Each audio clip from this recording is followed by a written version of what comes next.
Welcome to the Deep Dive.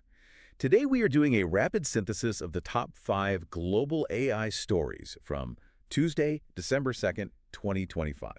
And we should say right up front. Oh yes, and just so you know, for full transparency, the initial research and the core analysis for this entire dive was generated entirely by AI. Which is fitting because the pace of development right now is it's absolutely dizzying, and it really frames everything we're about to talk about. Let's start right there then. Yeah. Story 1, OpenAI. We're hearing about an internal code red memo from CEO Sam Altman. They have this massive $500 billion valuation, so why are they suddenly pulling back from things like health and shopping to go all in on ChatGPT? Well, because they can see their early lead just dissolving. I mean, ChatGPT still has 800 million weekly users, which is incredible. But that's not the whole story. Not at all. Google's new Gemini 3 is already being used by 650 million users. And maybe even more critically, Anthropic is just cornering the enterprise market. High-value customers. Exactly. Over 300,000 business customers. So OpenAI is being threatened from two completely different angles, and they have to consolidate. That kind of market urgency, it just clashes so heavily with the bigger philosophical questions about safety. Yeah. Which brings us to Elon Musk. He recently shared his 3 essential ingredients for positive AI development. Truth, beauty, and curiosity. Let's focus on that first one, truth. What's his core argument there? Why is that so essential?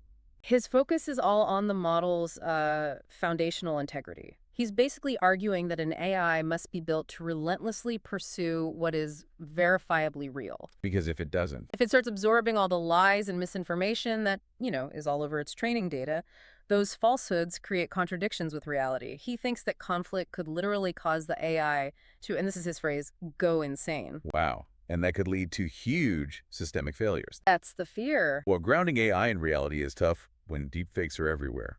Which leads us to YouTube. They're expanding their likeness detection tool. Right, to help creators fight back against fakes, like that Dr. Mike example where an AI version of him was selling fake supplements. But to use this tool, creators have to upload some very personal information, don't they? They do, and that's the trade-off. It's a really difficult one. You have to upload a government ID and a biometric video of your face. A video of your face. And this is what's alarming the experts.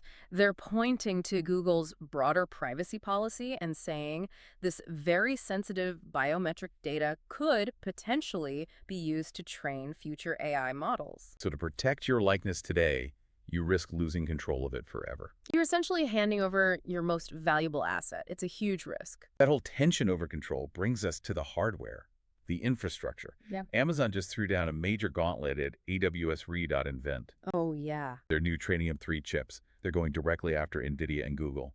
How big of a leap is this? It's a game changer, plain and simple. Trainium 3 is designed for more than 4 times the computing performance of the last generation. So the strategy is what?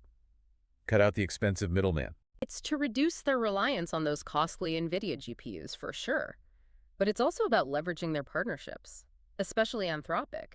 They're doubling down, planning to use almost 500,000 Trainium chips for their new supercomputer, Project Rainier.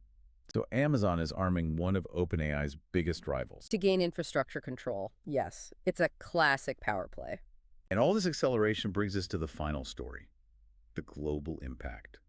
The UN Development Program just issued a really sobering report, The Next Great Divergence. It's a dire warning. The analysis suggests AI is on track to significantly increase global inequality.